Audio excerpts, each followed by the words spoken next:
Yeah, welcome everyone, and thank you for joining our live webinar. Myself, Anurag D'Souza, founder and president of My Nation Hope Foundation. Our men's struggle started in 2000, in the year 2000. Now we have completed almost 20 years, and we have almost 10,000 registered members. I can say family. We are the largest and first men's rights organization who help guide and advise without expecting any uh, benefits, monetary returns, or from our fellow brothers and his families. We have around 2,000 Twitter activists also, and on our Twitter we regularly tweet, post our judgments, articles, and raise awareness, object and police or news actions, fake media reports against men. We are doing many activities on Twitter also. My Nation has the largest collection of landmark judgments, which are useful for our struggle, cause, and members' cases. Anyone want to join, then please visit mynation.net and fill the registration form. It's free. We are not asking any money for any advice, guidance, or judgments. Even we help to draft appeal and petitions if you are fighting your case in person. Today we are covering a topic related maintenance and how to counter bail. Dr. Vikas Singh Rawat will give the introduction of our speakers. Please watch our YouTube. If you have any question, please post it in the YouTube chat window so we can answer your queries. Don't forget to subscribe, as every week we will continue same live streaming. Okay. Thank you. And Dr. Vikas, please continue. Thank you, Mr. Rodolph, for this small introduction about My Nation Hope Foundation. And welcome everyone, and happy Independence Day to all. Today we have two webinars, and the first webinar will be on the maintenance law. And this webinar will be given by Mr. Dipin Atara. Mr. Dipin Atara is a pharmacist by profession. He is also executive member of My Nation Hope Foundation. He is working in a government hospital in Gujarat. He is fighting against false cases since 2012. His wife's maintenance case was rejected by all the courts, and he will share his experience and knowledge about the maintenance law, which he gained during his fight. So now I welcome Mr. Dipin Atara to start his presentation on maintenance law. Thank you.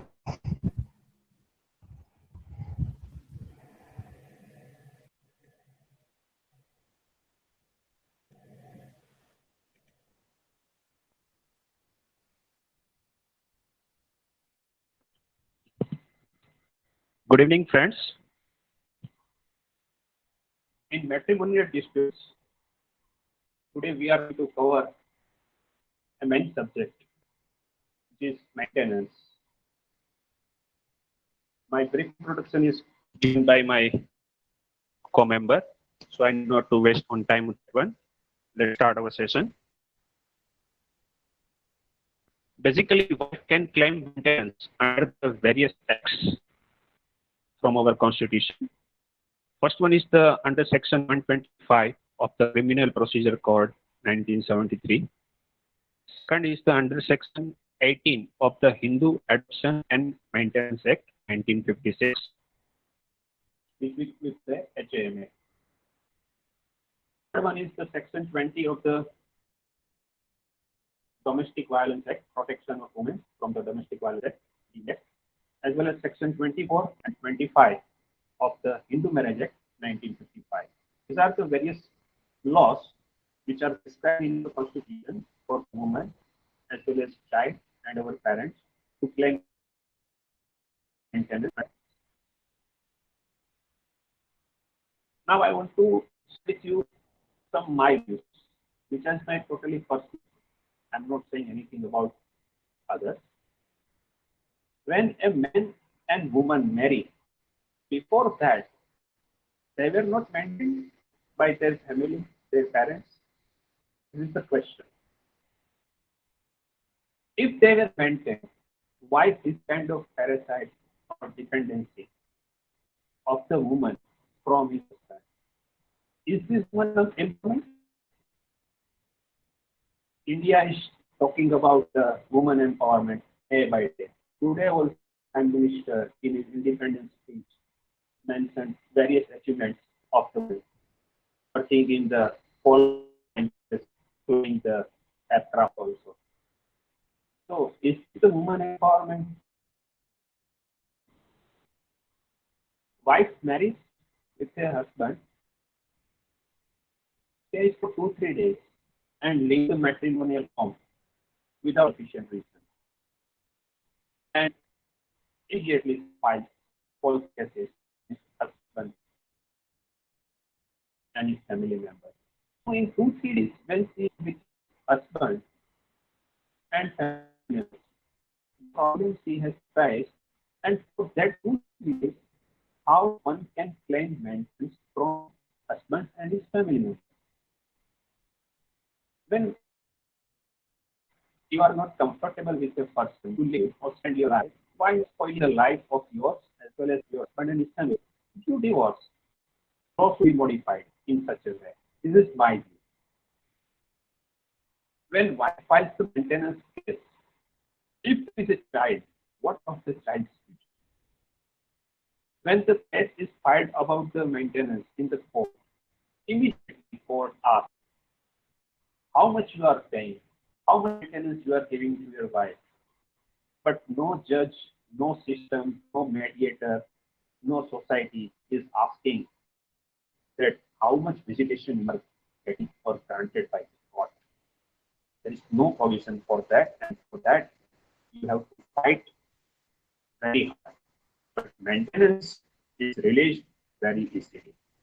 These are the loopholes of our law system. Now my suggestions, which are totally my personal view, I may be wrong, but what I have experienced in my during last 8 years fight in maintenance case filed by my wife. I'm just talking on my experience basis. My main focus was to bring my wife and fight false cases. My demand in the all the courts, all the courts, everywhere in my petitions like or my petitions by me, no sad parenting, no maintenance. As on today, I am fighting on it. When you file the petition for the maintenance by wife files the petition for the maintenance. Every husband should ask for given first objection reply for the visitation. Though everybody is saying it's the right of the judicial magistrate first class court, is right, he cannot pass an order of the visitation. Fine, no. If it is not the case of that, but you will give the application, he will reject. Then you can go to family or sessions court sessions. There is a power. At there you can appeal petition of maintenance in state. You can say that I have filed the application for revision or appeal for the revision in the sessions. Now for the maintenance court case, your lawyer plays a very important role in this case. So you can fight this case as a party person, right? But your lawyer should be very real to you. Your lawyer should act as per your request and with his intelligence and experience on law point. Because until and unless you will not develop your rapport with your lawyer will not understand your case. If he is not having a trust in your matter or your story or whatever has happened with you, he is not convinced or he is not aware about the situation you have faced and why this case has been filed by your wife, he will not be able to convince the court. ultimately he is the person who will convince the court that my client, it means husband, is right and wife is wrong. For that, husband should be aware of the law and court proceedings. If you are not aware about the law or the what type of court proceedings are going through in our system or court, if you are knowing this, then only you can discuss, argue, or understand what is right and what is wrong going in the court proceedings. You should know, or I will say you must know the law or the court proceedings for your awareness, else anything can cheat you or fool you. And during the process, whenever you feel that this thing is going against you or this has not happened, immediately you can say to your lawyer and clear out a particular point, immediately discuss or solve. If you will not clear that doubt or situation which has been put by your wife in the court on the wrong manner or falsely, it will affect you in your case, and you will have to pay a price for that. My voice is audible to everyone, sir? Yeah. Parents claim maintenance from you. Today we are focusing on CRPC 125, Criminal Procedure. Let's read the law, Central Government Act, an order of maintenance of wives, children, and parents. Specifically, Section 125 of 1 says that if any person having sufficient means of neglect or refuses to maintain, means a husband who is neglecting or refusing to maintain his wife, and his wife is unable to maintain herself, he is entitled to get maintenance from husband or you. These are the words which will decide that your wife is entitled to get maintenance or not. You should read the words of the law very correctly and understand. Then only you can practice better. I am not saying that by understanding these words you can win the battle, but definitely you can fight the battle, because this is the battle in the court and judge has to decide. But as the law point, we should understand the words. If you are not electing to maintain the wife has left the matrimonial home without any sufficient reason on his own, our own, and he is unable to maintain or able to maintain, then he is not entitled for maintenance. Then ultimately your child, as well as daughter, up till they attain the majority, are entitled for the maintenance. By reason of any physical or mental abnormality or injury unable to maintain itself, above the majority also, it can be granted. It depends on the case. His father, mother, unable to maintain himself or herself, a magistrate of the first class may oppose the proof of such neglect or refusal. Here also the word is that neglect or refusal. If you are neglecting and refusing to maintain your father or mother, magistrate of the first class may upon the proof of such neglect or refusal order such person to make monthly allowance for the maintenance of his wife or such child, father or mother.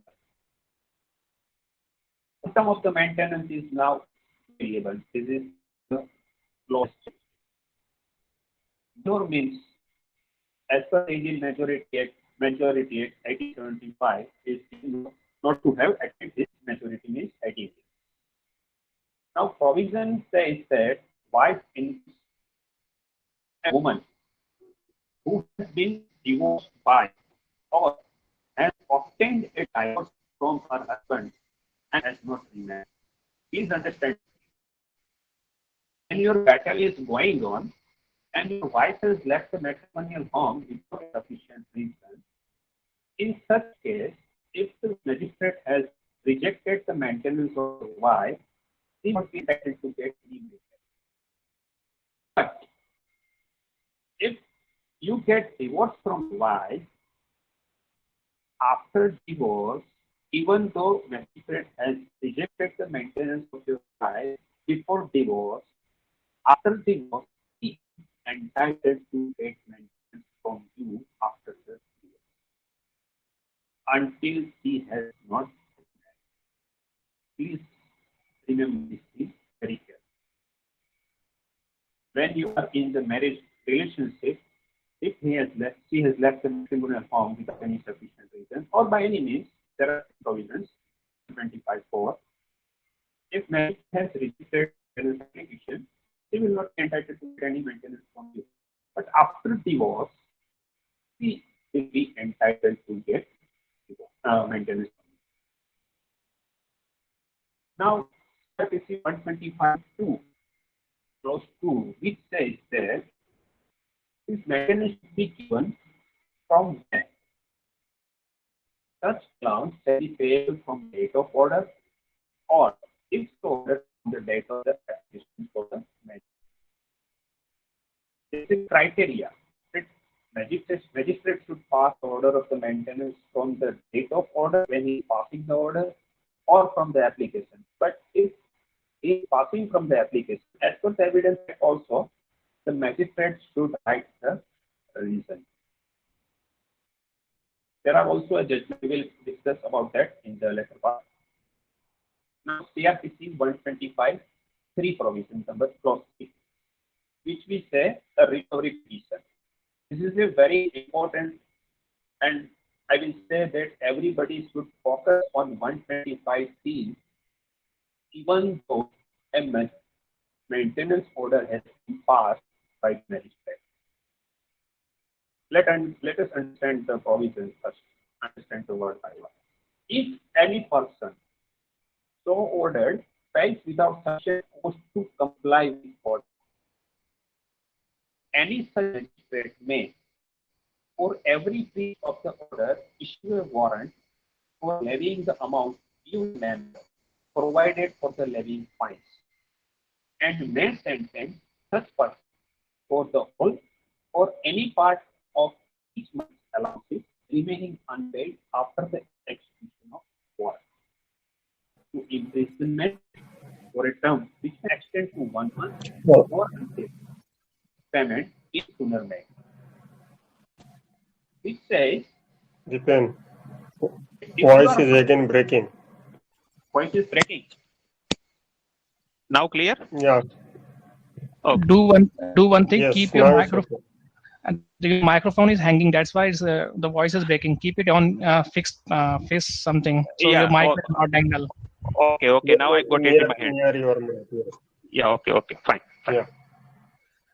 So, as per this 125(3) provision, which I read just now, that if the maintenance order is passed in favor of you, against you, and without any sufficient cause, if you are not complying the order, magistrate can pass execution order by way of the warrant. He can send you behind the bar or jail, and the maximum that jail period should be 1 month or until you pay the due maintenance of the arrears. Now there is one clause that everybody should know very well. There is a condition provided that no warrant shall be issued for the recovery of any amount due under this section unless application be made to the court to levy is a period of 1 year from the date of which it became due. It means that when the maintenance order is passed, the recovery petition means this CRPC 125(3) application should be filed by the within a period of 1 year. If she fails to file recovery petition 125(3) petition within a year or she files after a year, she is not entitled or magistrate cannot pass any execution warrant also. Right? So after the maintenance order is passed, wife has to file a recovery petition within a year, 12 months. Beyond 12 months, petition cannot be filed, and you can file your objection if she files a petition on this time limit. There is also one provision that is very much important. Who wants to bring back the wife to his matrimonial home again? Further that, if such person offers to maintain his wife on condition of her living with him and she refuses to live with him, such magistrate may consider any grounds of refusal stated by her and may make an order under this section notwithstanding such offer, he is satisfied that there is just ground for so doing. This says, if a person means is ready to maintain his wife on any condition of her, means husband is ready to take or bring back his wife to matrimonial home with any condition of the wife. Whatever she is asking, husband is fulfilling. Even though wife refuses to live with him, magistrate may consider just ground. But he cannot consider any ground which the wife is saying blah blah blah, that I was treated like this, I was cruelty, ill treatment, this. She has to prove just by saying or speaking, magistrate can't consider. And even then, that also, in that one is also there is a condition and explanation is given. This is very much important and no one is aware about it and no one is pressing this point in the court also in the 125(3) petitions, which says that if a husband has contracted marriage with another woman or keeps a mistress, it shall be considered just to be the just ground for his wife's refusal to live with him. This means it is written that it shall be considered. It shall be then, this is the only ground which magistrate can consider, that either the husband has remarried or keeping a mistress. Nowadays, keeping a mistress is also has been allowed by the Deepak Misra, Honorable Judge Sir, when he has retired. So that clause is also not applicable. Only if you are living with the other woman, marrying with the other woman, wife can claim only that objection to refuse. If is not ready to live with you, she can refuse that my husband is remarried. Only this ground can be considered by the magistrate. If you are fulfilling this provision, if you are not violating the CRPC 125(1) clause, that you are not neglecting your wife, you are ready to maintain your wife is able to maintain. After the passing of order, even though you are ready to maintain, you are offering to maintain, you should file a counter objection in the 125(3) petition also. Because the recovery petitions procedure is also same like CRPC 125.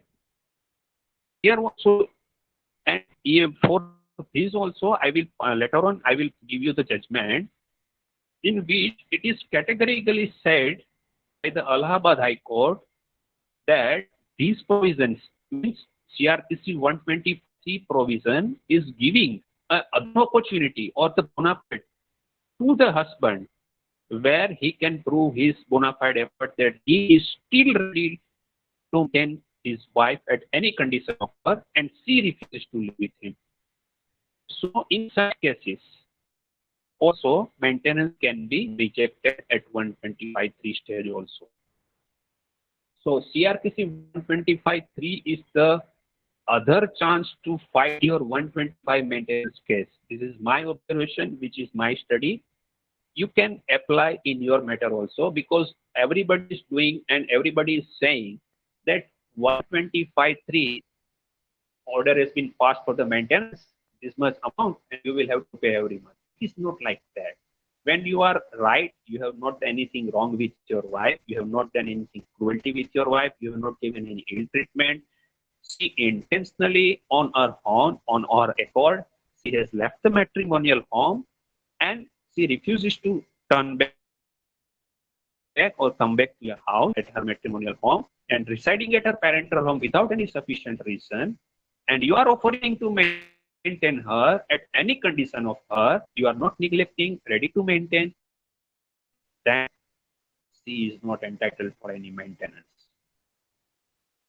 Magistrate cannot pass a maintenance order just by saying. She has to give the proof. Now, when the maintenance can be denied, CRPC 125, clause 4. No wife shall be entitled to receive an allowance from her husband under this section if she is living in adultery, or if without any sufficient reason she refuses to live with her husband, or if they are living separately by mutual consent. As I said in 125, I also narrated this thing, that if without any sufficient reason she refuses to live with her husband and there is no ill treatment, no cruelty, you are ready to maintain, you are not neglecting, not refusing, and she is able-bodied or able to maintain, under CRPC 125.4, wife is not entitled to get any maintenance. Or she is living in adultery. You will have to prove it in the court that she is living in the adultery. If you can prove it, she will not be entitled to get any maintenance. Or husband and wife mutually living separately, and this should be on record. In such cases, wife is not entitled to get any maintenance. So these are the three clauses under which wife is not entitled to get any maintenance, or magistrate can deny maintenance to the wife under section 125.4. Now suppose maintenance order has been passed. How it can be cancelled? Let us see. When the maintenance order can be cancelled, there is a provision of 125 subsection 5. On the proof that any wife in whose favor an order of the maintenance has been passed under this section, same as per the 125.4. When order was passed, she was not living in the adultery. But after the passing of the order, she is enjoying life and living in the adultery. Without any sufficient reason, she refuses to live with her husband. This is a simple. If it is proven at the 125 matter, no order can be passed. And they are living separately by mutual consent. If you can prove this, after the order passed, these three conditions you are having, you can cancel the order of maintenance passed under CRPC 125.1 under section of 125.5. Magistrate shall cancel the order if you can prove that she is living in adultery, or you are ready to maintain her, but she is refusing to live with you without reason, or you can prove that we are living separately by mutual consent. Even the magistrate has passed the order, magistrate shall cancel the order under this provision, but you will have to apply for that with proofs. So this is the provision of the CRPC 125 Act. Anyone having a questions regarding this, you can post on the YouTube as well as our mynation.net live streaming. We will take the questions after this session. Now, how to fight or how we will counter? What to do when visits or leaves the matrimonial home? First of all, this is I am sending you my experience which I had gone through in my cases. And my wife's maintenance is rejected by Honorable Judicial Magistrate First Class, as well as he is in the Honorable Additional Sessions Judge. And there also her maintenance was rejected. And then she filed a special criminal at the Honorable High Court. And there also her maintenance application was rejected. What I did in my maintenance case, I am sharing you my experience. I had given a first notice to her to fulfill the matrimonial rights. This notice you can also send by your own handwritings. There is nothing to say in this one. Write your name, and to your wife's name, subject to fulfill matrimonial rights, and when you were married, how you spent the period of your matrimonial life. And I'm ready to maintain, I have never neglected, whatever the story is there, you can mention. And in simply you can say or write in that notice in such a good words that you are really wanting to reunite with your wife, then you should write at what date, time, and place you will ask me. I'm ready to take you to our matrimonial home. And if she demands or you demands to stay with me at your parental home, I'm ready to stay as a Garjamai, but I want to live my life with you only. This I had written in my notice. This notice you can give your own, or you can send it by your good expert, legal expert. But first of all, you should give a notice to fulfill matrimonial rights, and in that one, you specifically has to mention that you are ready to maintain her, you are not neglecting or not refusing to maintain her, because the CRPC 125 clause 1 provision says that order of the maintenance can be passed against a husband if he is refusing or neglecting to maintain his wife and her wife is unable to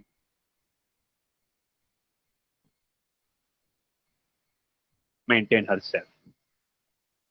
So this will be your first evidence of this matter. When you will give the notice in writing, when you are stating that I am ready to maintain, I am not neglecting, you have left the matrimonial home on your own choice, and you are staying without any sufficient reason at your parental home, as on date, I am ready to maintain you, I am ready to bring back you.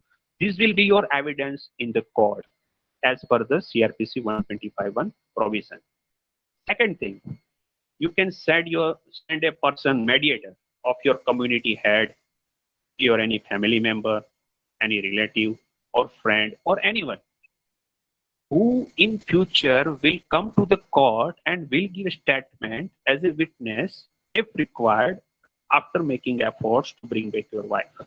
He has to come in the court. The person whom you are sending as a mediator should come to the court and give the same statement that yes, I have made the efforts to bring back his wife, but she is refusing without any sufficient reason, or whatever may be the case. The fact what the mediator has discussed with your wife when he is going for the mediation. This will be your second evidence that you yourself given notice, you tried with the local community head, family members, relative, or any mediator. You have tried to bring back your wife. You have sufficient means to bring back your wife.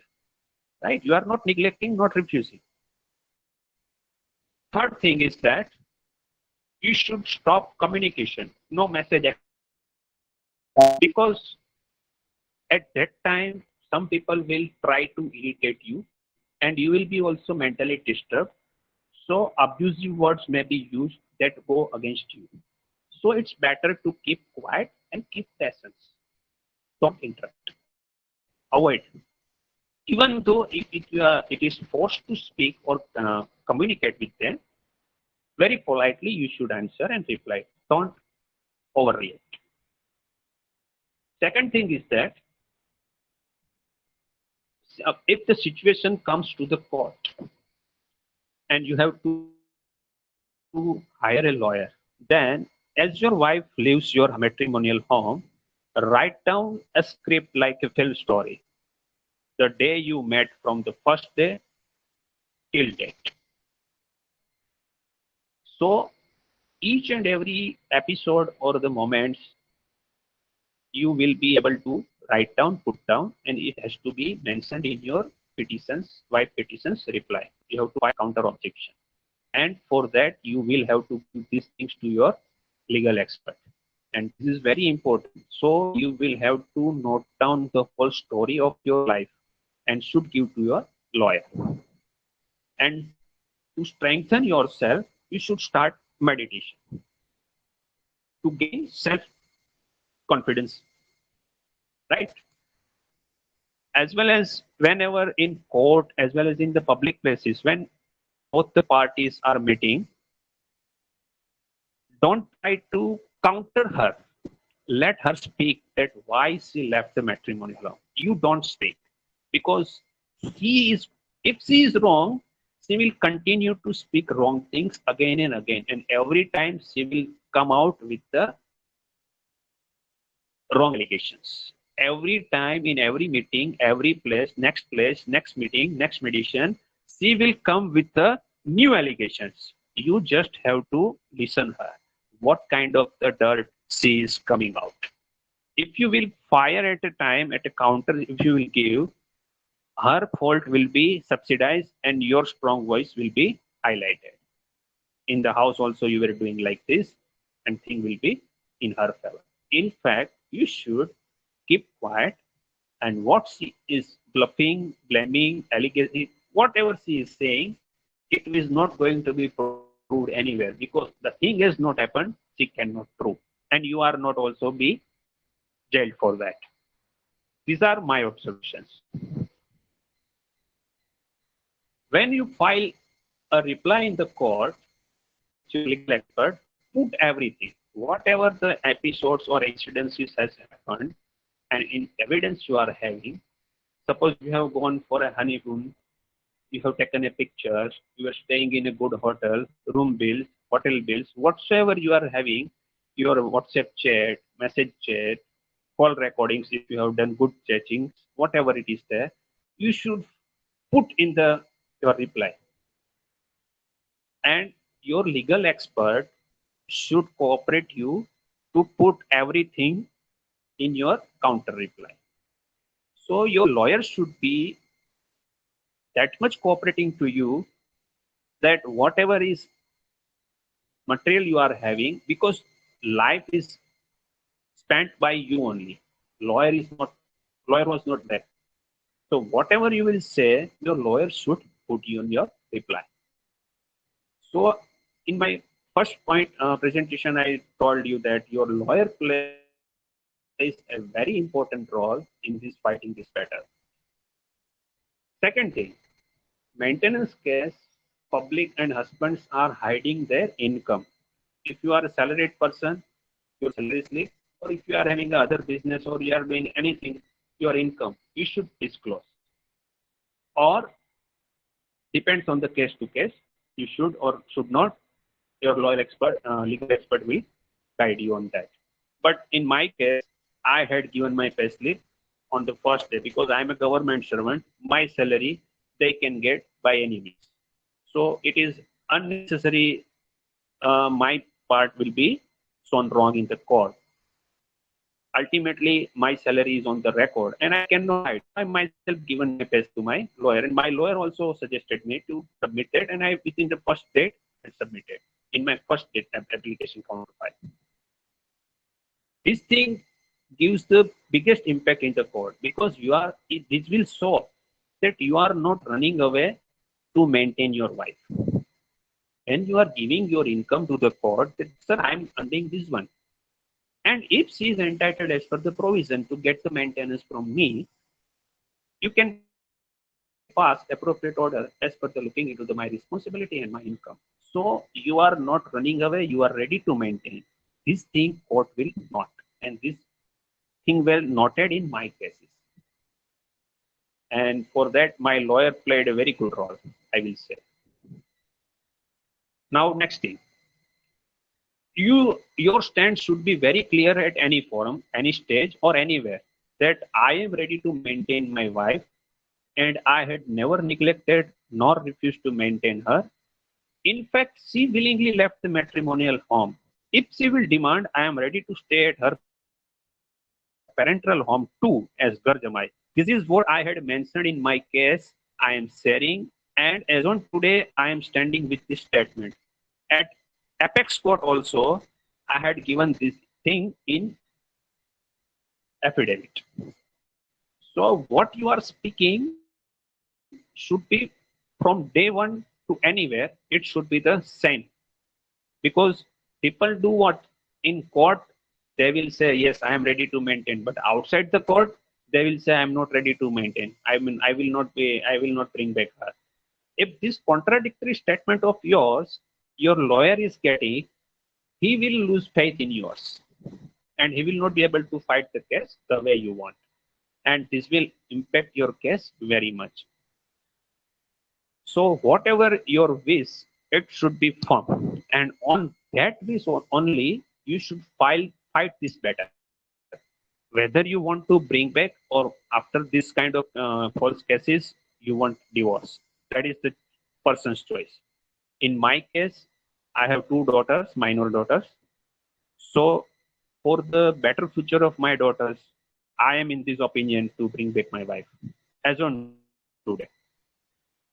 If you are really willing to bring back your wife, this is very important, specifically when there are minor children, as I explained. Now, this is the battle, which is a very, I will say that if I am doing a government job or somebody is doing a job in the private company or having a business, if you are not going on a work, you are taking a leave or without any leave, you are on the LWP, you will not be paid any salary. But this law is such a very strange, I will say, extra wonderful that a wife marries a husband, stays for 2-3 days, goes back to her parental home, files the 125, 498, a bunch of the cases, and lifelong court is granting a maintenance without any work. In our community and society also, when we are staying in a family, a kid also becomes younger to when his kid is growing. We are also asking her to do some work. You will do this work, I will give you this thing. If you will do this, I will give you this. So a child also do some work in his family.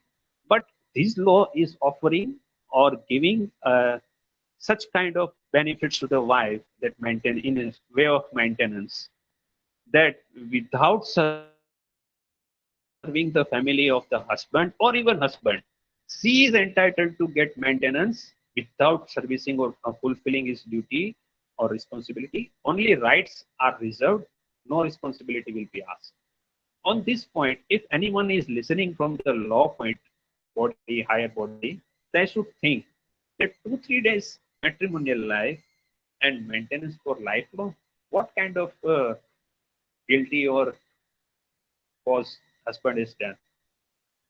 One should think on this kind of reforms. Now the judgments which I have used in my case, and these are the very universal judgments and judgments that are very landmark of the Supreme Court that I'm going to share with you. The first one is the Dev Narayan Haldar versus Srimati Anushree Haldar. This is a Supreme Court judgment and which clearly states that if the wife refuses to live with her husband without any sufficient reason and left the company of the husband and staying at her parental home, she is not entitled to get any maintenance. As well, if there is wife is not able to prove any cruelty or ill treatment or any negligency by her husband to maintain her, or refusal by her husband to maintain her. In such cases, if husband is offering to maintain her and wife is not ready to refuses to live with his husband, in such case, Honorable Supreme Court has said that wife is not entitled to get the maintenance. If you wish this judgment, this is the link which you can get or download from this link 1059 of the 2003 Supreme Court judgment. Second judgment I have produced that was Poonam versus Mahendra of the Punjab High Court. Then it was challenged in the Supreme Court by the Poonam. In that one also, wife was having a 2 kids, and she left the company of the husband without any sufficient reason, and husband was ready to maintain her wife, but she deserted her husband. So on the ground of the desertion without any sufficient reason, Honorable Supreme Court denied the maintenance to the wife. As I said in the provision that divorced wife is entitled to get maintenance in the 125(1), 1B provision. This is the landmark judgment of the Rohtas Singh versus the Ramendri Devi. In this one also, Supreme Court has very deeply described the CRPC 125 law, that under which conditions wife is not entitled to get maintenance and wife is entitled to get maintenance. In this case, the case of the Ramendra Devi was there that husband has married, so after and husband has get the divorce. So after the divorce, maintenance is grantable to the wife. This one also judgment you can get from the My Nation site, 2763 of the 1999. This is also a Supreme Court judgment.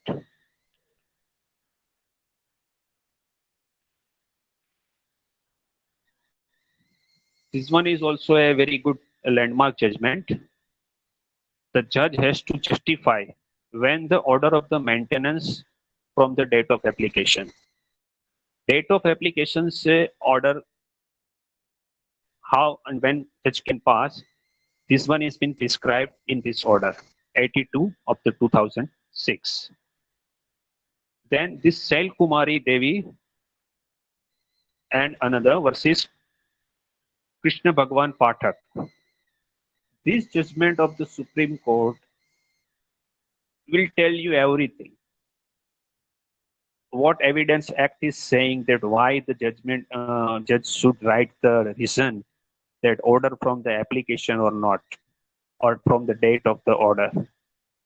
Everything about the income, property of the wife, as well as whatever the provisions of the CRPC 125 is there, has categorically described in this judgment, and you should read all this judgment, then you will get the some knowledge or awareness about the 125.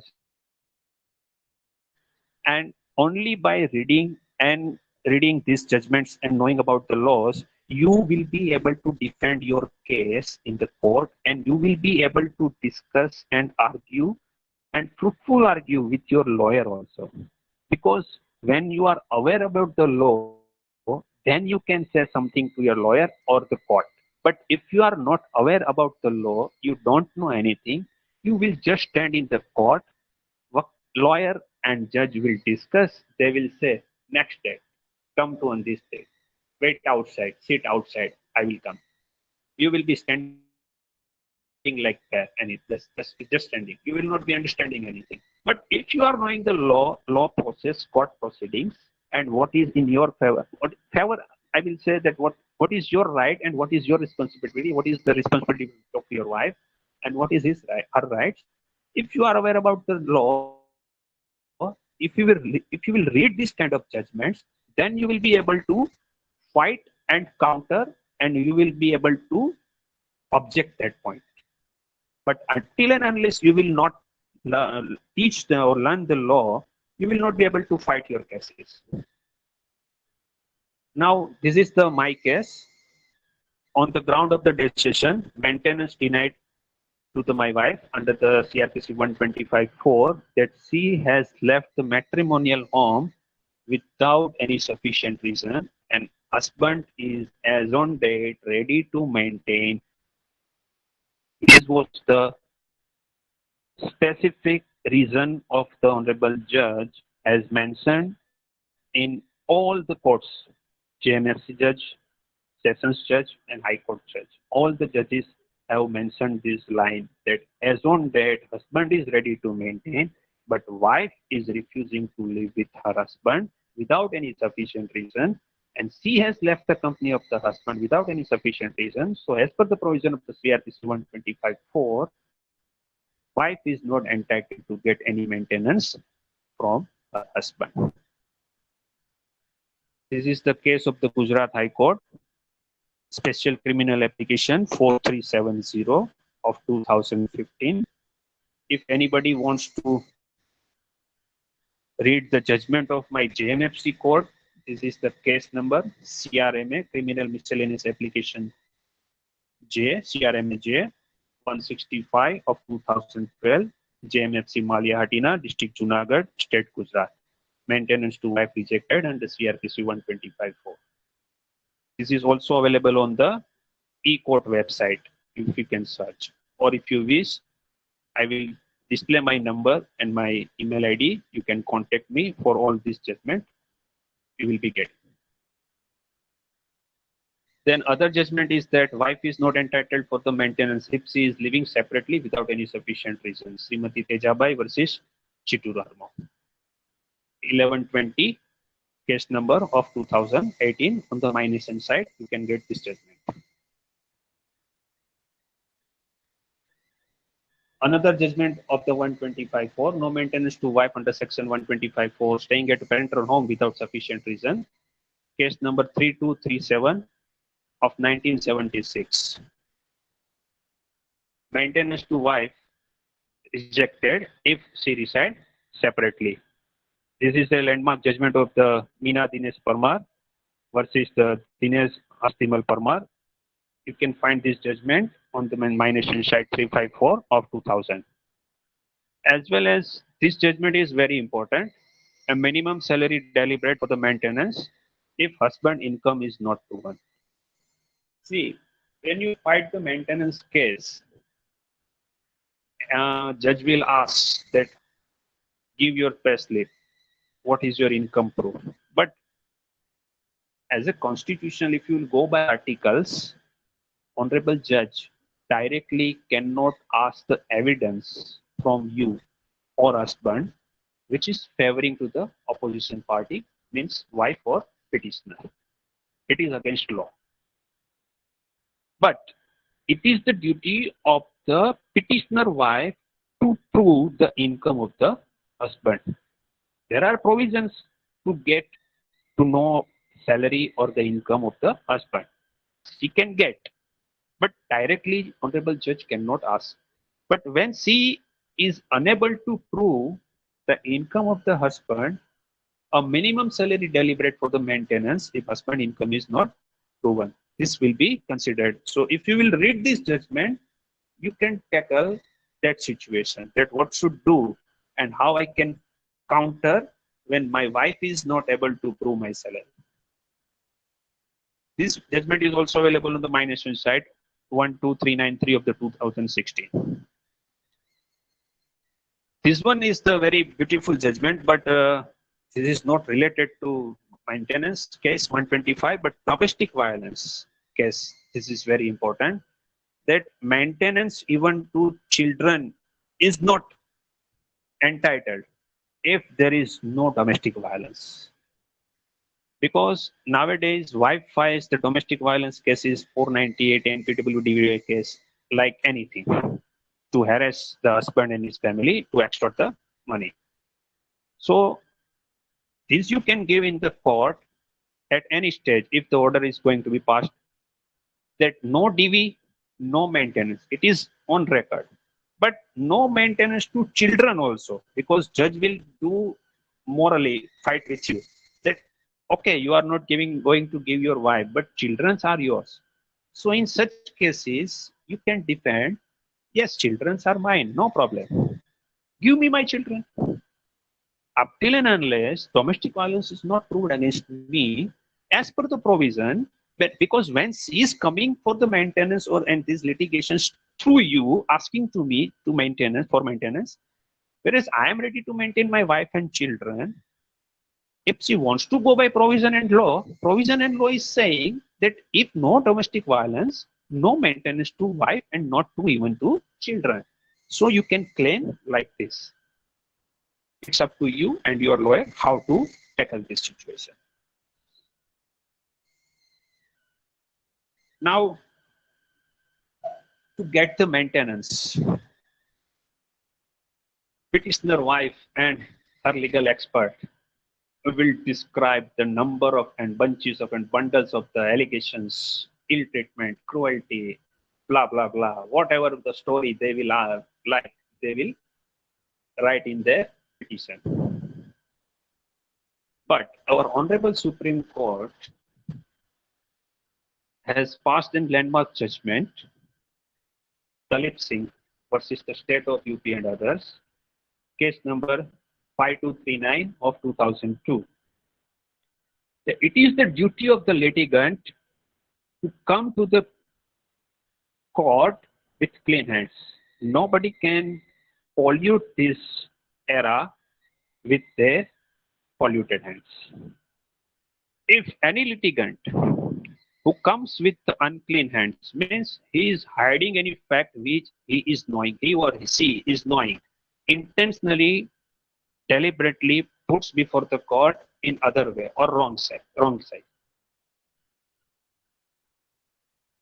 That litigant is not entitled to get any relief, any maintenance, whether it is final, intermediate, or whatsoever. No relief or no maintenance order can be passed against such liar litigants who is polluting the stream of this statute, or the litigant who is coming with the unclean hands. Or in other words, if wife is lying in her petition without any evidence on record, without any documentary evidence, she is just blaming and unable to prove, that litigant is not entitled to get any maintenance. Mr. Dipen, Yeah. we'll continue your session in next. We'll make a second part on this. So can we wrap up soon? Okay, fine, no problem, sir. Yeah. Okay. It's okay. Thank you. Okay, fine. So like a TV serial, I will say, कहानी घर घर की आती है, जो भी आता है उसके हिसाब से, कि बाकी का जो भी है इसका मसाला 125 का, the rest about 125 we will see next week, break के बाद. See you then, guys. If you have any queries, please put your messages. I will try to answer, or I will give you my mobile number as well as my WhatsApp number and my email ID. You can contact me with this for any help. But my request is that you contact me after 6 p.m. in the evening, because I have a government job. So during job time, I cannot reply you properly, or even I have no time to. So after 6 p.m., you approach me. I will try to help you as much I can. This is my mobile number 98253-65959. This is my WhatsApp number as well as calling number. And my email ID is very easy to remember, fightagainst498-125@gmail.com. See you next week. Thank you, friends, for listening me very patiently. Thank you, Dipen. It's very informative session. So now we are moving to our next webinar, which will be presented by Mr. Raghav. He is a software engineer and a law student. Mr. Raghav is fighting against the gender bias law and the system. In this fight, he took up the study of law. He is going to share his learning about the legal issues which men face and possible choices which each one can make. So I will like to welcome Mr. Raghav to start his presentation. Hi, hello everyone. Good evening. Is my screen visible and I'm audible? Hello? Yeah. Yeah, good evening everyone. So thank you for the opportunity. I'm Raghav. This is a session about right to bail. Raghav, can you click on the present? There's a button. Yes. Yeah. Thank you. Okay, can right to bail. Okay. So guys, first thing, bail is a right. I have highlighted that it's a right. It is your fundamental right. Remember that. So what is a bail? So first, bail is whenever a person is incarcerated or taken into custody, the state takes him into custody and puts him with the custody of either the police or with the judiciary. Now, what happens when you do that? You are actually restricting his rights. His right to freedom of movement, his right to life, many of his rights are restricted. So bail is a way out of it. So bail is removing an accused from the state's custody and putting him under the custody of the society. That means instead of the police or the judge taking care of you, your family, your society will take care of you. But it has some conditions.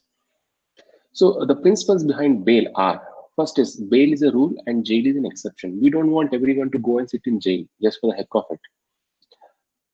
And jails are already crowded. And there's a presumption of innocence for in the criminal jurisprudence. So we follow, India follows an adversarial, what you call criminal trial system, where we assume and presume. Presume means you need a good proof to counter that presumption.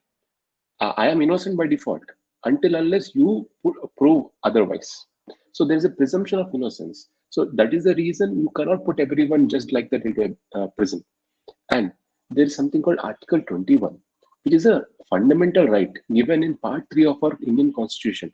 Part 3 is the what you call heart of Indian Constitution. Without that, there is no rule of law. There is nothing in this country, and it is a very cherished principles in our Constitution. So Article 21 says right to life and personal liberty.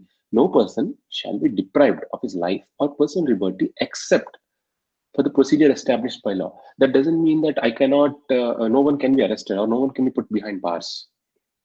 You see, there are certain limitations. You cannot kill someone and always be outside bar. So society still needs protection from you. So under Article 19(1), subclause 2, there are certain restrictions where your liberty should not hurt the liberty of the security of the state, public morality. There are so many clauses which you can go through in the Indian Constitution. I would recommend everyone to go through it. And rule of law. So we follow something called rule of law. We are not in that old privileged age where kings and queens used to rule. We follow certain rules and there are certain laws which we have to follow. So state doesn't have an authority to deprive personal liberty of anyone just like that. So coming back, which cases to apply for bail? Sir, if I'm very fast, please stop me. Is it okay? Is this space okay? Yeah, it's okay. Yeah, okay, Raja. It's good. Yeah, it's okay. Okay, fine. Which cases to apply for bail? So first of all, there is something called cognizable offense. Under CRPC, any offense which is punishable with a jail term of at least 3 years and more is a cognizable offense. And such offense can be taken cognizance by the police directly. And so they can file an FIR on that. So the exceptions of, examples of such are 494, example is 498, 506. The example is wrong here, sorry for that. Then court is duty bound to grant a bail. Court doesn't have any discretion. I'm sorry, I totally missed it.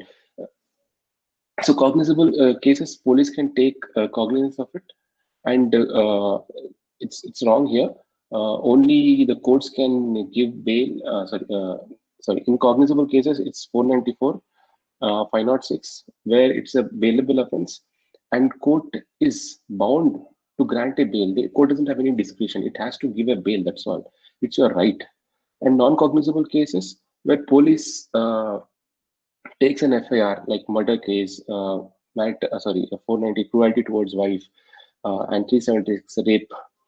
So it requires a first information report, or there is a private complaint which a magistrate can take under 156(3) CRPC. And something called bailable offense. So bailable offense is something where bail is default right. So under 436 CRPC, it is absolute and indefensible. Even the court doesn't have the discretion to deny you bail. It has to be given. But there are certain conditions in which your bail can be denied. Those are extreme conditions. We'll come to that. And non-bailable offenses, the ones like 498, 302, 376, it's a discretion of the court. So generally, court is very wary. It has to take a balance between the personal liberty of individual as well as the safety and security of the society. So the court has to apply its judicial mind when to grant and when not to grant, even if it is granting, under what condition it should grant. So why bail? Why a bail is required in the first place? As we already discussed about it, individual liberty is paramount. While only when individual is free, he can totally use his potential, his physical potential, his mental capacity, and everything. And it's a fundamental right under Article 19 and 24 of the Constitution, and allows a person to prepare for his case more effectively. If you are in jail, how can you prepare? You don't have a writing material, you don't have a pen, you don't have a pencil, you don't have access to lawyer. There are so many restrictions when you are within the conformity of a judicial custody or a police custody. But when you are out, you can prepare your case more effectively. And the most important is reputation of an individual is an asset, and it should not be tarnished.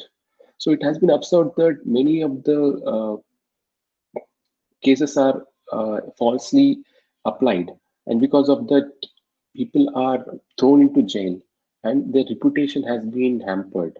So we'll talk about this more in anticipatory bail.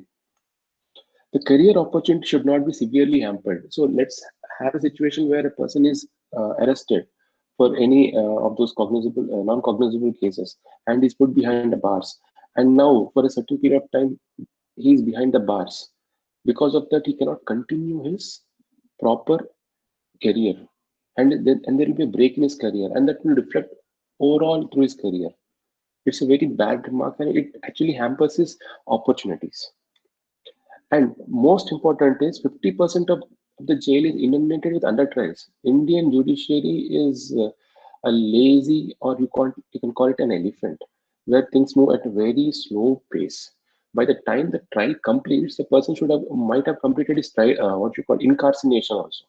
And this has been one of the concern, and the Law Commission has come up with a section called 436A, where a person, if he has completed 50% of his jail term as part of his, which is prescribed under the offense which he is charged for, he can be released on a personal bond.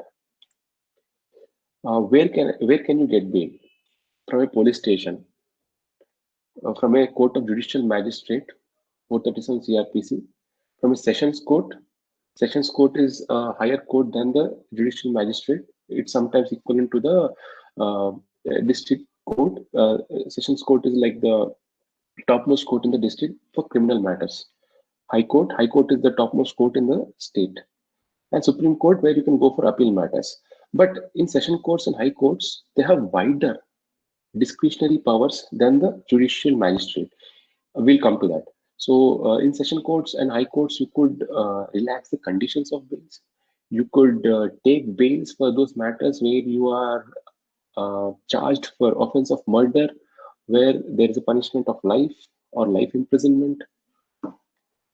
So can I apply bail directly to High Court or Supreme Court? This is a general question everyone has.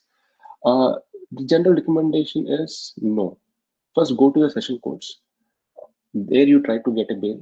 If doesn't work, go to the High Court. Then go to Supreme Court. Why? High courts are already overburdened, and Supreme Courts are even more overburdened. So they don't encourage.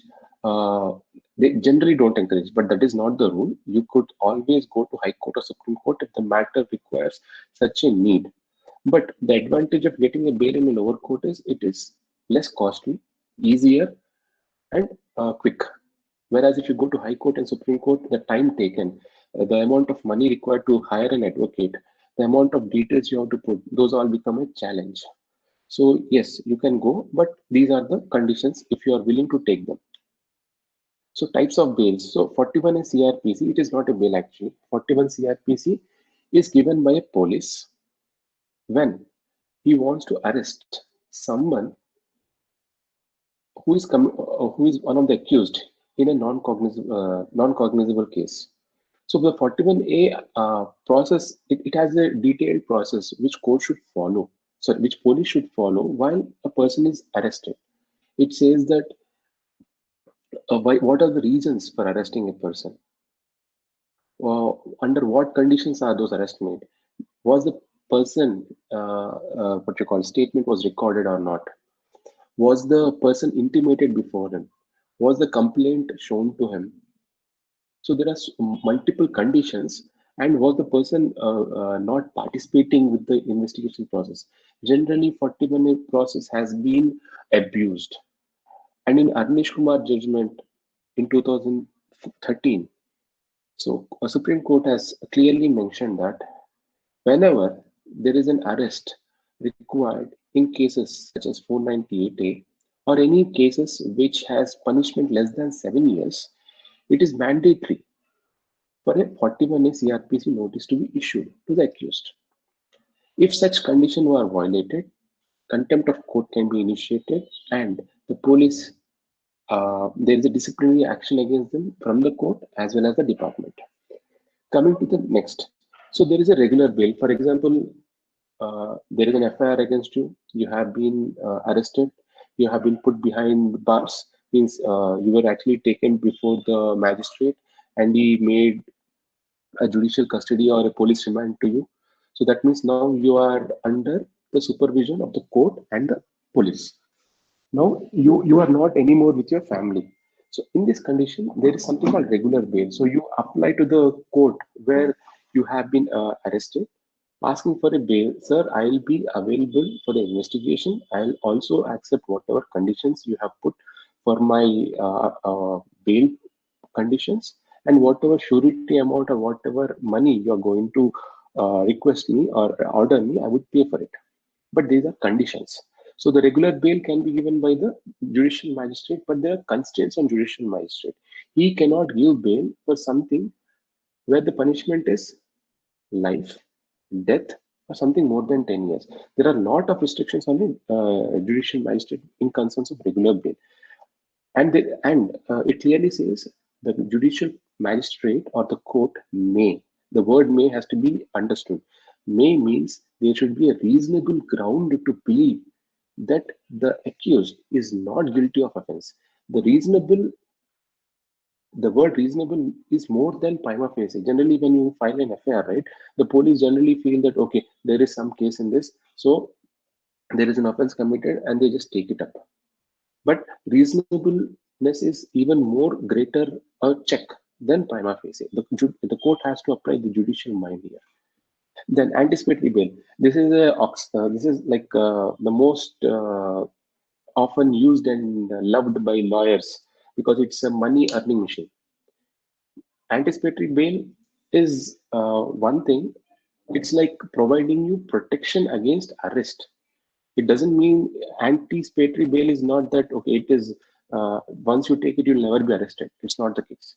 In the event when the police arrest you, they can release you on the bail order which you have got from the High Court. Generally, anticipatory bail is given by the Session Court and High Court. We'll go into more detail later. And statutory bail, this is the most important of all. So under 167 CRPC, there are conditions for bail. So, for example, any person who has been incarcerated for an offense which is less than 10 years. So maximum judicial custody can be 60 days. And if it is about 10 years or death or life imprisonment, it can be 90 days. So within that time, the police have to file a charge sheet. If they fail, then you have a absolute right to get a bail. So, and the other type of bail is under 436 CRPC. When a person completes 50% as an under trial, if he completes 50% of his jail term, he should be released on bail. So, if you see all these things, court or police won't give you them. You have to ask. That is the primary condition for bail. So, in everything, in regular bail, in anticipatory bail, statutory bail, and in 436A, you have to make an application to the court requesting it. If you don't make a request, they won't give you. Coming to the statutory provisions of bail, as we already spoken about this, 167 CRPC procedure when investigation should be not completed within 24 hours. A maximum police custody can be 15 days. You have to remember that if a person is confined beyond 15 days, it is actually amounts to 354, means illegal confinement of a person, and that is a non-cognizable offense, and there is a punishment for it. Even police cannot put you behind bars more than 15 days. But police are clever. What they do is they file one more case as soon as you get released. So there are Supreme Court judgments which actually discourage this practice. Next, 90 days judicial custody for offense punishable for life, death beyond 10 years, which we have spoken about. 60 days for any other offenses. And remember, shall be released on bail if he is prepared to furnish bail. Absolute, unconditional, beyond the scope of any interpretation. Remember, in 437, for a normal bail application, the court may, on reasonable grounds, grant bail. Whereas in statutory provision under 167, the court shall provide bail, and it is beyond scope of any interpretation. Court cannot apply its mind. It has to give you bail. That is your absolute defined right. And if it doesn't give you, you have a writ in the High Court under violation of fundamental rights, or go to Supreme Court under violation of fundamental rights under Article 32. You can file habeas corpus, you can file mandibus, anticipatory bail. So this anticipatory bail was actually created because of our great politicians. They always felt that someone would arrest them. It was what you call incarceration or arresting was a method used to stifle the free speech. So that's what this anticipatory bail version has come into existence. So in the event of arrest, accused shall be released on bail. If you see that, they shall. So first you have to apply to the court, Sessions Court or High Court for the anticipatory bail. Once you got the bail with its conditions, in case you are arrested by the police, on showing that bail and producing the surety, you will be released. Next, it's only granted by Session Courts and High Courts. Factors considered for anticipatory bail. One is gravity of allegations. Let us say there was a simple allegation of criminal intimidation under 506. And there is one more allegation of murder. So generally, they see murder as a crime against the society, whereas 506 is very vague. So if there is a case of 302, they would take it more serious and they may not grant an anticipatory bail. Next, antecedents of an applicant. For example, you are a person of high reputation. If you have had never any case, or if you are a child, or if you are a old person, or if you are a person of you're in a very high post, or you are in a government job. So generally, these are all factors considered when you're given anticipatory bail. And this is the most important of all. When in any bail application, the possibility of an applicant fleeing from justice. So I request everyone who has a FIR or who has a case against him or a non-bailable warrant against him, please cooperate with the police and the courts. Otherwise, this is the common reason which is used to deny your bail, to cancel your bail, to revoke your bail, or improve the conditions on bail. So always participate. So if they are not cooperating with you, file an RTI with them. File a what you call memo in the court, but always participate with the court and don't flee. So this is generally the situation with people who are NRIs, who are outside the country.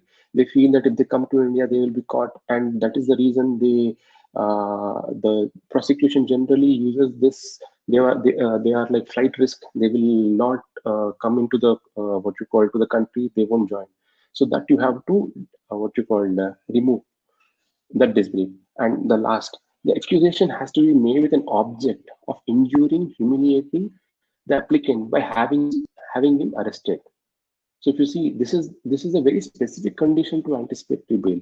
So generally, anticipatory bail is seen as a tool of harassment similar to 498A, where if you don't accept my terms and conditions, I will put a legal spanner against you and make sure that you are inside the jail. So generally, in anticipatory bail, it is seen that the courts are asking passport. There is a Supreme Court judgment which clearly says that passport is not a condition required for granting anticipatory bail. And courts and police don't have power to what you call embargo on your passport. Only the passport authority has that. And physical presence, this is the general question which is asked by most of the people. Okay, do I have to be present when the anticipatory bail is what you call put? And there is a fear that if I come, they will arrest me. Generally, for such cases, it is optional. The court decides based on the interest of justice. It's under 436 1B CRPC. It's a court's choice. Generally, it has been seen that it is not required. Many times it is seen that physical presence is not required and still the persons get bail. So you should be aware of this and you should always use this. So grounds for bail. This is most important when you are applying for a bail petition, CRL, MP. So in civil cases, we have something called IAS, interlocutory application. Whereas in criminal cases, this is called criminal miscellaneous petition, CRL, MP. So first condition is enormity of charge. How grave is your charge against you? It's a murder charge, it's a rape charge, or it's a simple threat or a kidnapping, absconding. There are so many things. Nature of accusation. So charge is the IPC charge. Accusation is a complaint. What is written in the complaint? Is that accusation so grave? Like for example, a person can say this guy actually ran behind me with a knife and threatened to kill me and my family. And this he did multiple times. This is a grave accusation. But if the complaint says that that man was running behind me with a lathi, we don't know if, because the knife is even what you call lethal weapon, whereas lathi is not considered a lethal weapon. So the nature of accusation also becomes a ground. Then severity of punishment. For example, it is seen that for murder charges, person can be given a life, or it can be considered a culpable homicide in which the person can be given 7 years of what you call term, or if it's coming under 304(2), where that it's like culpable homicide without any intent. So in that case, the punishment is 3 years, less than 3 years. So that is one ground. So how much punishment can your offense be given is also one of the grounds. Nature of evidence in support of accusation. So generally, 1 minute, the bail can be granted. I'll come to the questions as well in the later point. Nature of evidence. For example, you have a strong documentary evidence, or if there is a strong what you call oral evidence, or there are many prima facie evidence, it becomes difficult for the bail to be granted. But you should remember that considering the evidence at the time of granting bail is not required. But some courts actually take it. So you should be aware of this. Next, nature and gravity of circumstances if the offense was committed. Sorry for the typo, offense was committed. For example, if it is within the 4 walls, like for example, 304B, which is called dowry death, where the death of a woman or a married woman happens within the 4 walls, within the 7 years of marriage. So we don't know what is the reason. So that is the reason which was given in the Indian Evidence Act and CRPC. So that is considered as a grave circumstance. But if it is a 302 abatement, let us say husband was somewhere and wife was in her parents' place and she committed suicide. So, but the police will go and add 490, 304, 304B and 306 abatement. So in this case, the husband was living separately. So the gravity of case becomes very diluted, and that becomes one of the ground for bail. And position of status of accused with reference to the victim, as we already have observed in anticipatory bail, the position or antecedent of a person is very important criteria in granting a bail. But that doesn't mean that if any person is poor or if he doesn't have any money, he should be behind bars.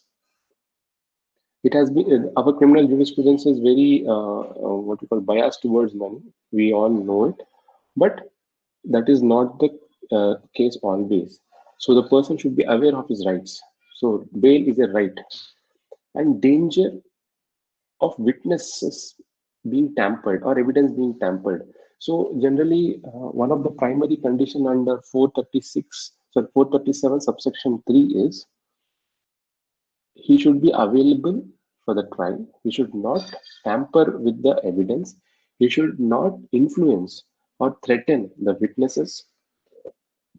He should not flee justice. So these are the primary conditions, because as we already learned, bail is transfer of custody from state to the society. So when all these conditions, like he should not hamper the investigation, he should not threaten the witnesses, he should not tamper with evidences, if all these are sacrosanct saved, then he's still okay to still have a bail and continue his normal life. He's not hampering any process of justice. Coming back, probability of accused committing more offenses. So it is generally seen that there are certain repeated offenders, and if a bail is given, they actually tend to commit more such kind of offenses. So probably they are not given a bail again, or the chances of them is less. And this is most important: protracted nature of trial. It has, as you already know, our judiciary is very delayed, dragged, and it takes its own sweet time. And generally, a case, a criminal trial reaches to 5 years, 10 years. So, but is that uh, like in that 5 years or 10 years, the person is still in jail? He becomes backward in terms of the world which is growing around him. Things of such sort are happening. And while, for example, he has been convicted, he or she has been convicted in the lower trial, and he has made an appeal to the higher forum. In that case, if the higher forum considers that this trial would take a considerable time, it is the right of the person to be granted bail, because you are not serving any purpose of putting a person within the four walls of jail. And unless exceptional circumstances are brought to the court notice, this is one of the grounds. So generally, bail should be given. I have put a case citation in the notes. So generally, bail should be given if it is not murder, where the punishment is not death, where the punishment is not life imprisonment, where the punishment is not greater than 10 years. Generally, the bail should be given. But if there is an exceptional circumstances which is brought by the prosecution, then those exception conditions can be variety. For example, he's the same old things, like he could tamper the evidence, what you call influence the witness, or he can make the witness hostile, so many things. So if the prosecution is able to bring before the court such exceptional circumstance arise, then the court has one more ground to deny the bail. Otherwise, it has to give the bail generally, which may defeat the purpose of investigation in fair trial. Court will not decline bail to a person who is not accused of offence punishable to death or imprisonment. And bail to appear before High Court, as we already told. So, for example, the lower court has convicted him, and he wants to, but the lower court doesn't have the jurisdiction. Let's say for session courts, anything which is triable by session courts, the lower court doesn't have the jurisdiction. So the lower court can only commit the case to the higher court, higher formal session courts. But in the meantime, he could be arrested, right? Or he could be put behind the wheels. So at that time, the lower court can give a bail till he applies for the bail in higher forum, that is session courts. What are the other grounds? So continuous incarceration does not serve any purpose, which is repeated. I mean, if allegations in the complaint do not form material enough for the prima facie case of IPC related to section in FIR. For example, the complaint says, I was threatened with abusive words, but in FIR you put 302, that is offense of murder. So there is no link between what section you have put, what complaint you have. In that case, again, it becomes a ground for bail, because you cannot put a person for trial for the offense which he has not committed. That is against rule of law and against right to life. Indigent person. This is one of the most important reasons. It is observed that people who are generally incarcerated, they actually end up becoming poor. When you are poor, you don't have anyone to support you. No one will be ready to give you the bail amount. No one is ready to give you the surety.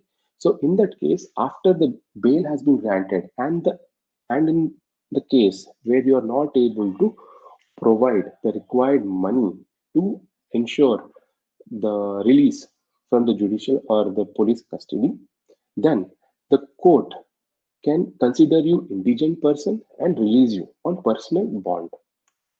Okay. Next, compoundable offenses. For example, this is the most common thing. For example, it has been observed that there are many 376 IPC rape cases. Again, the man and woman, for some reason known to them, the woman actually compromises with the man, saying that we both will marry. Then the court is ready to give away the bail. Reason being, when those two people are not having any issue, the court generally wants the matter to be resolved. It doesn't want it to be continuous. So that is one of the sections in Indian Evidence Act under section 23, where it is in the interest of the court to see that the litigation stops. Litigation has to stop. So in that case, if there is a compromise or if there is a what you call settlement of issues, the bail can be granted. So this is also one of the useful thing if anyone has an issue where they have compromised with the victims or accused for reasons known to them, they could use this. But not every offense is compoundable. For example, murder is not compoundable. Only certain offenses are compoundable, and compoundable can be done only by the court.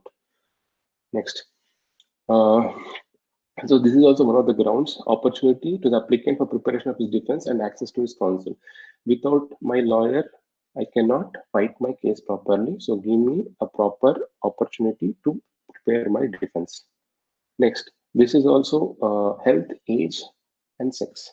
Generally, the health of a person, if he is sick or if he is in ICU, it is considered as a good enough reason to grant him a bail, because the bails don't have enough infrastructure to take care of the person. And there are cases where many prominent persons, there was a case, I don't remember exactly, there was a businessman who was a Malaysian origin. He was put in jail. He was under severe diabetic condition, but the jail authorities did not have any facilities, and because of which they had to, the person died. And so these are the situations. Health is one of the primary ground to grant bail. Age, if your mother or father or you are a senior citizens or above 60 years, or you are a minor below 18 years or below 7 years, then this becomes an important criteria. As we have seen, a female person is given a generally good hand above the male. If there is settlement of issues, that is a compoundable offense. If under trial completes 50% of jail time, which we have already discussed, discretion of the court. So this is one of the very gray areas. There are multiple discretions the court has, especially High Court.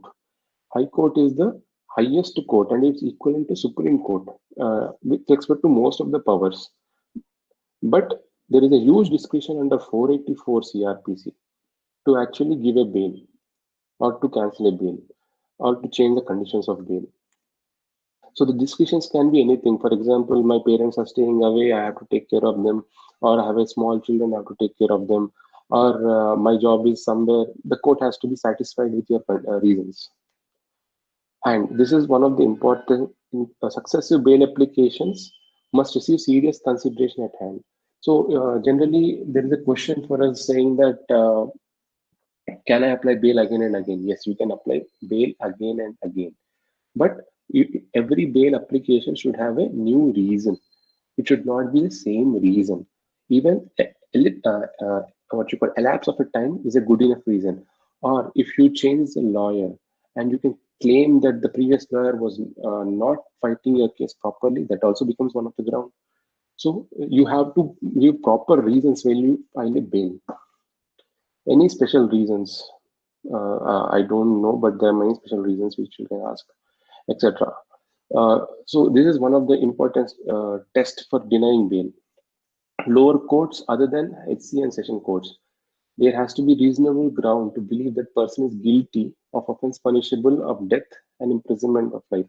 The lower court has a lot of restriction in terms of bail guaranteeing.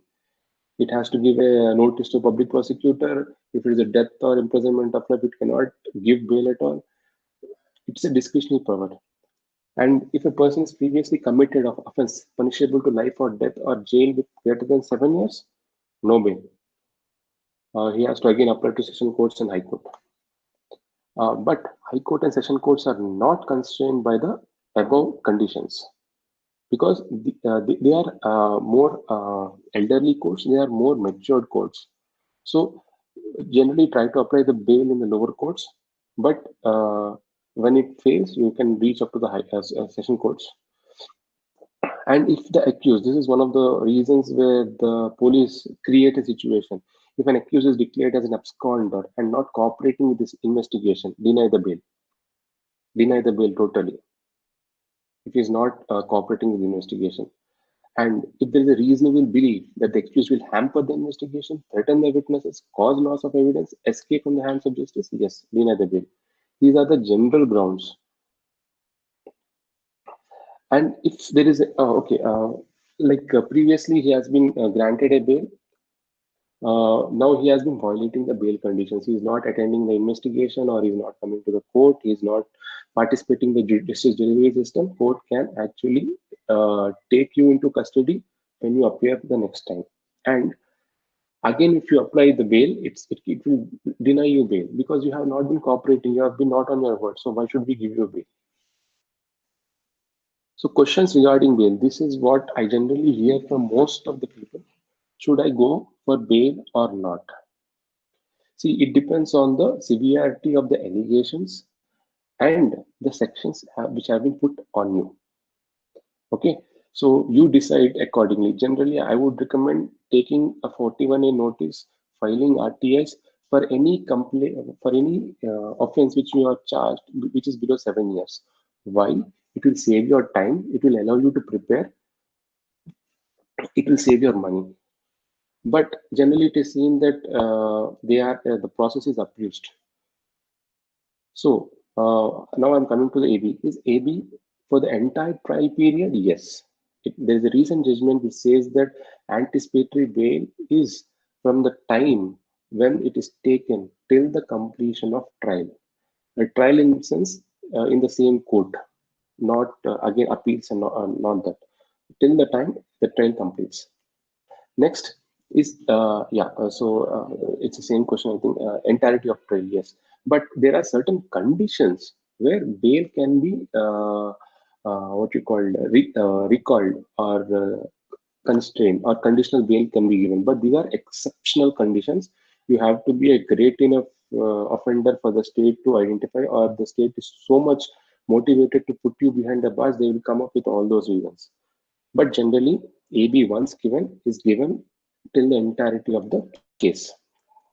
Should the accused be present when anticipatory bail is taken? Optional, not required, it's a discretion of the court. Should I file AB individually for each of the accused? It is generally seen that when you club multiple AB applications, because the arguments get overlapped, and there is a danger that AB won't be granted. It depends on case to case, depends on the jurisdiction. There are so many things. But if you are able to file an AB individually, there is a higher chance, considering the health, sex, age, other reasons. You are you are sure to get AB for at least one person. Divide and conquer. When to apply AB? AB can be applied even before FIR, after FIR, even after charge sheet, when you don't know that charge sheet has been filed, okay, or charges have not been framed yet. So AB can be filed till then. What about sureties of bail? This is a very disturbing, conflicting and disturbing area for many people. For example, the police asks sureties who are locals, or they will ask for, some people don't like to give sureties because their own reasons, like saying that they don't want their family to be involved. So it has been told by the Supreme Court that if a person is not able to bring local sureties, or if he is not able to bring sureties, then he has to apply for relaxing of the condition and he can provide a personal bond. Okay. Next, can I apply bail again and again? Yes. There is no constructive res judicata. Bail never ends. Bail ends only when the trial completes, when you are either acquitted or you are convicted. Bail amount is very huge. What to do? So it's I have seen cases where people are asked to pay 2 lakhs, 3 lakhs for their bail orders. Under 440 CRPC, bail bond should not be excessive. If it is excessive, kindly appeal. You will get a preferable order.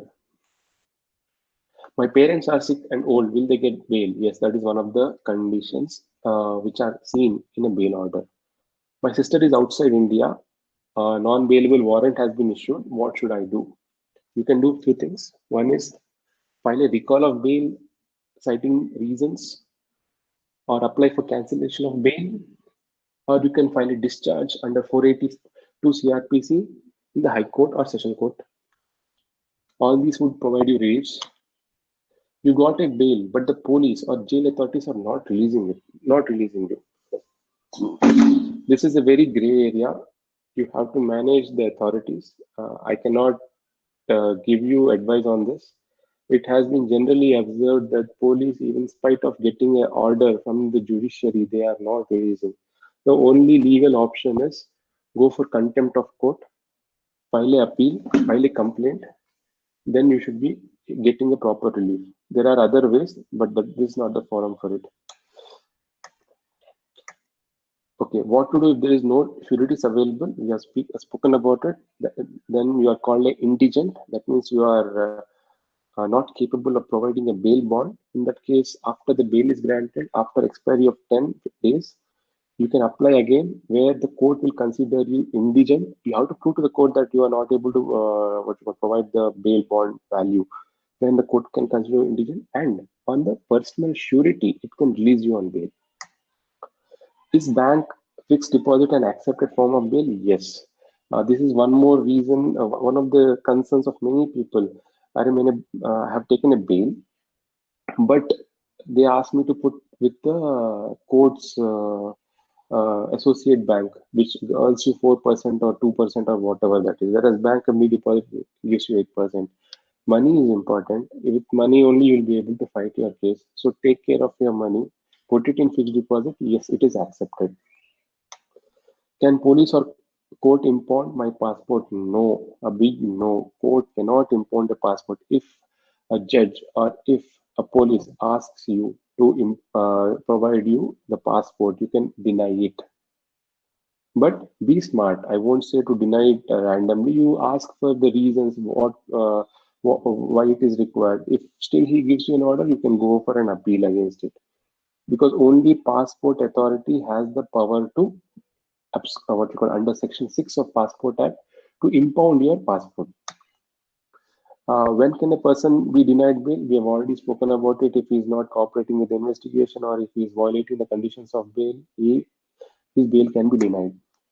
Heavy cash security demanded by bail under 440 CRPC, we have already talked about it. Where if the bail bond is such a high that it's effectively making the bail useless, that is considered not giving a bail, right? So then it can also be appealed. Can the bail be cancelled? Yes, it can be very well cancelled under 436 to CRPC to violation of bail conditions, but there has to be a cogent reason. There has to be a proper reason given to the court why a person's physical liberty has to be constrained through a legal process. 436 to CRPC also talks about, there is one more thing. Yeah, can the bail conditions be modified, relaxed? Yes, bail conditions can always be relaxed under 439 to CRPC by the session courts and high courts. It is an unfettered power of session courts and high courts to relax the conditions. You have to apply with the session court and high courts.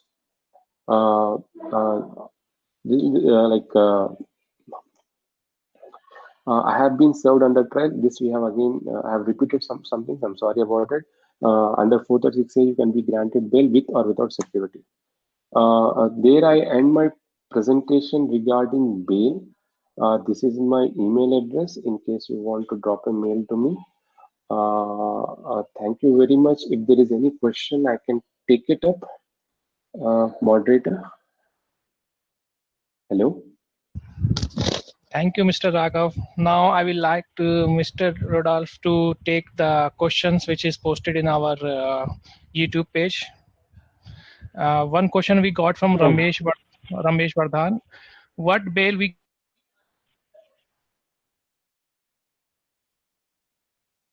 Hello. Under 430. Hello. Am I audible? Yeah, the question was what bail we can get or opt when convicted after trial prior to appeal? get or opt. So you could actually ask the same trial court to provide you a temporary bail till the process you are appealing, or you can go directly to the appellate court and file a bail application asking for a stay of conviction till the trial completes. I have covered in one of the points where if the trial prolongs for quite some time, then the appellate court has a power to give bail.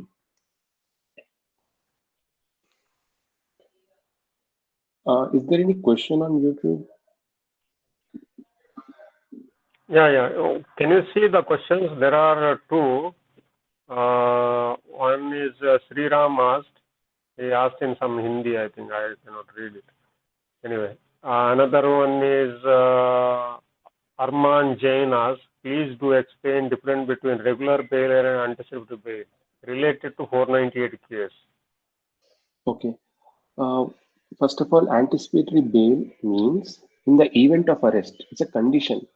If in case tomorrow FIR is filed and you are arrested, then the anticipatory bail provides you a release from the police custody. So you are not arrested. Means you are arrested, but you are released on the bail immediately. You won't be put in judicial custody or police custody. Whereas a regular bail is where FIR is filed, you are arrested by police, you are taken before the magistrate, and he puts you behind the bars. Then you file a bail seeking a release from the judicial custody or police custody. That's the difference. Okay. So one more question Next is by one, one question. Sorry, please repeat. Hello. Yeah. Yeah. So one more question is there. Anmol Javeri. What happens if there is a no bail taken in 498 as the allegations are Stridhan? So Stridhan is not a condition required or for bail to be granted. So some courts have been using as an exploitative tool to actually deny bail, but that is not a condition good enough for what you call denying a bail. What happens if there is no bail taken in 498 as only allegations are Stridhan? It doesn't happen anything. So if you are arrested, it depends on the police. If they arrest you, then you have to take bail. But if it is more than 90 days, then you have a statutory bail available to you. Then you, even when you are arrested, it's an indefensible right for you to get a bail. So it's not a problem if it is after 90 days. But before that, there is always a threat of arrest and putting you behind the bars, whoever is accused. Okay. So anyway, one more question was party and posted by police Sriram. are. Sorry, Vikrant, you have any question? Yeah. No, carry on. I'll ask later on. No, I'm talking about this only because sometimes police, what they do, they add additional allegations or sections. Okay, if it's they don't have stronger evidence to arrest you, so sometimes mostly the opposition, they will give some money to police and they take bribe and they will add extra sections to arrest you. It's better always get anticipatory bail. You suspect there is a possible of a case or FIR against you. Yeah, especially who are NRIs who are staying outside India, it's recommended that you take an anticipatory bail, especially even for your relatives because they are also under threat of arrest. But if you are in India and if you have, if you can handle the police, then anticipatory bail is a choice to you. It's up to you. What is the amount of threat you perceive of arrest? So it is your choice. If you feel the police are going to arrest you, or if your wife or the victim is totally motivated so that you are behind bars, yes, take an anticipatory bail. Okay. What So we can, one question. Pardon. Go on. Carry on, Rudy. no. I'm asking you to ask. Yeah. Okay. So Sriram Yadav posted one question that if the police arrest us without any notice or something, they directly come to our home and arrest us. So what to be done in that case? So yeah, police Because has power. Police has power to arrest you, but when the offense is committed in front of them, they cannot directly come into your home and arrest you. They can do it if there is a non-cognizable case. Non-cognizable case, they can come and arrest you. But for that, they have to provide. They have to follow the 441A arrest procedure if the crime is less than, the offense punishable is less than 7 years. But if it is a greater offense like about 10 years or death, they can arrest you without any warrant also, especially in police cases which are non-cognizable. okay, in case 41A notice procedure is not followed by police officials, then what to be done? So recently in Telangana High Court, there was a case where 41A process was not followed and the accused was arrested, put behind bars for 5 days. Then he has filed a contempt of court case because a Supreme Court's order under 141 of Indian Constitution are law in themselves and are binding on the lower courts and the executive. And if it is not followed, it's a contempt of court case, and there will be a disciplinary procedure against the police by the police department, as well as a contempt proceedings will be going in parallel by the court also. Okay, thank you. Okay, one more question. In how much time should we join investigation if we get 41-year notice, especially for NRI who cannot come to India in 4-5 months? So 41A notice only for 3 days. If you go literally by the statement given in that, so your notice should have the details. But in the meantime, you could take an anticipatory bail, or you could actually talk to the inspector in charge or SHO requesting for more time. It depends on how they take. Generally, in such cases, kindly take an anticipatory bail because you are outside India.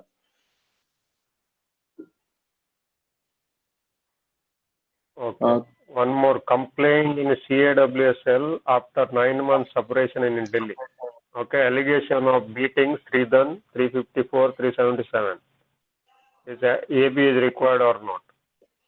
So they have put a very 377 is like unnatural sex. They have made sure that it is a very hard thing to get a bail. So try to get an anticipatory bail, because otherwise police will arrest you for sure. Because 377, 302, 306, these cases, these sections are generally 354 also there. Yeah, 354 also there. Yeah. So these sections are 354 is a minor offense, Rudy. Like modesty of a woman is being disturbed. Yeah. It's not a minor. Modesty of outraging woman. Any woman-related sections they will take seriously, and they will not wait for anything. They will come straight to you and arrest you. That's why they added, to make it stronger. 377 also added. Yeah. When compared to 377, 354 is slightly minor, but 377 on you and brother, it's something you have to be serious about it. Take an anticipatory bail. You should. Yes.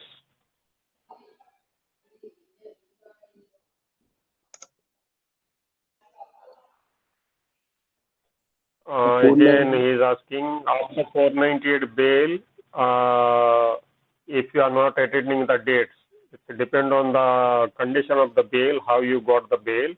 If not, why you are not going? If you justify, then otherwise it will be turned as a non-available. Yes. The Okay. next question is, there was a false 313 on A1, A2, A3, A4. Currently, A1 is got a anticipatory bail. In the time A2, A3, A4 women without any notice remanded, how can we get justice? Thing has already happened to you. You can take a bail, but if they have not followed the procedure, if they have not given you, intimated you, if you don't have any FIR, then you could actually raise a what you call malicious prosecution against the person who has created a case. Can 377 be put on other party before they put on us? How can you do that? Means if the police accepts it, you can put it. It is a non-cognizable case. It depends what proof you have. Police generally doesn't take cases which are levied by men. So be prepared for those questions.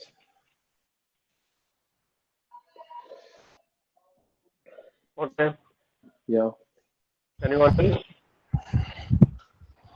Okay, Ramesh Vardhan, question is, what's bail we get and opt when convicted after trial prior to appeal?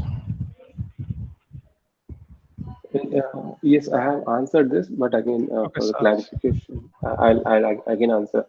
While the person is convicted in lower court and the appeal is pending, the person who is convicted can go to the court which has convicted him for a temporary bail while he is making an appeal. And again, he can actually go to the appellate court also to file a bail, citing the reasons that he was convicted and this trial will take a considerable time, and so he may be granted bail.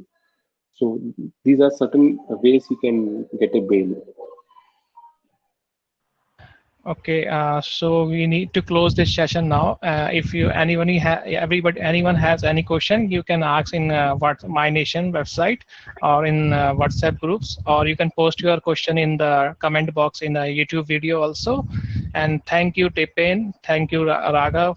Thank you, Rudy sir, for organizing this webinar. And next week we'll like to organize one more webinar, and let's see what will happen. Thank you, everyone. Thank you, guys. Thank you, sir. Okay.